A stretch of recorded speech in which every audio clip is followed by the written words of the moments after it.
It's great to see you, How you man. doing? First of all, what have you been up to lately? I've made the transition between sprinting athletics to bobsleigh.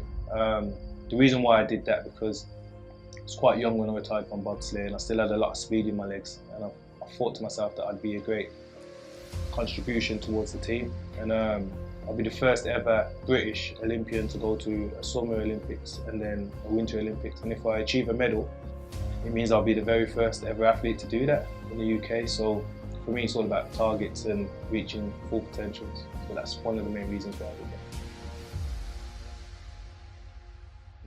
What was it like growing up in the West Midlands? For me personally, it was hard. I come from a single parent background. My mum was very hardworking. I remember growing up as a kid and watching her work 3 jobs. Keeping a roof over our heads, putting food on the table, and still helping me achieve my goals. And for me, that motivated me to work hard, to stay focused, and to try and stay out of trouble and not to follow the crowd. And growing up in the West Midlands, going to school, you meet a lot of new people, make a lot of friends. And for me, it was always a case of not being a sheep, trying to be a shepherd and not following the crowd. And I think athletics kind of helped me find myself in an individual sport and achieve my individual goals. So the real question is, how did you become an athlete? What was your motivation? The truth? Alright, the truth is I got expelled from Stuart Baffords. I was out of school for 6 months. No school would take me. My parents had enough. They wanted me to find a focus, to find something so I could focus on and take an interest on. And I went to George Salters, and I kind of found myself when I went there. Because when you're out of school for so long, you got a lot of thinking time. And plus I was behind on my schoolwork as well, so I really needed to find a focus to catch up. So my dad took me down to my local athletic stadium, which is Birchfield Harriers down in Perry Bar, and I met my first coach, who was Steve Platt. A great guy. He was like a father figure to me. He guided me in the right way. I didn't start sprinting straight away. He had me doing hurdles, long jump, high jump, until he found something that suited me, and sprinting was that thing. And it was just a case of staying focused. I only trained twice a week, Tuesdays and Thursdays, and I made that conscious effort to make it. And my school played a big role in that as well, because we had my very first major school competition, which was English schools.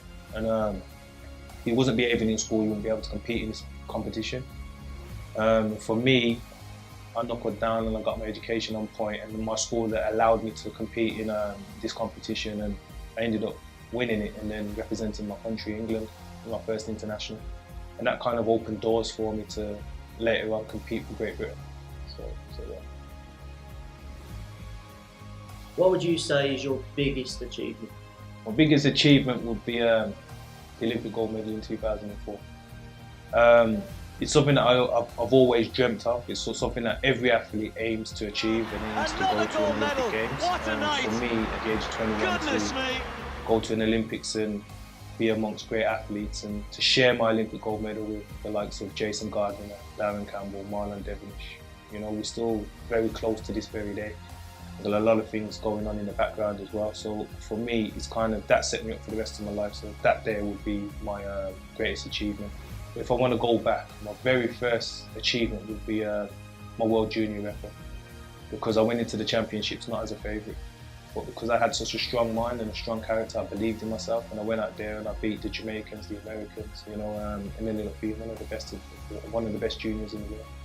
So for me, as a youngster, that was my very first big achievement.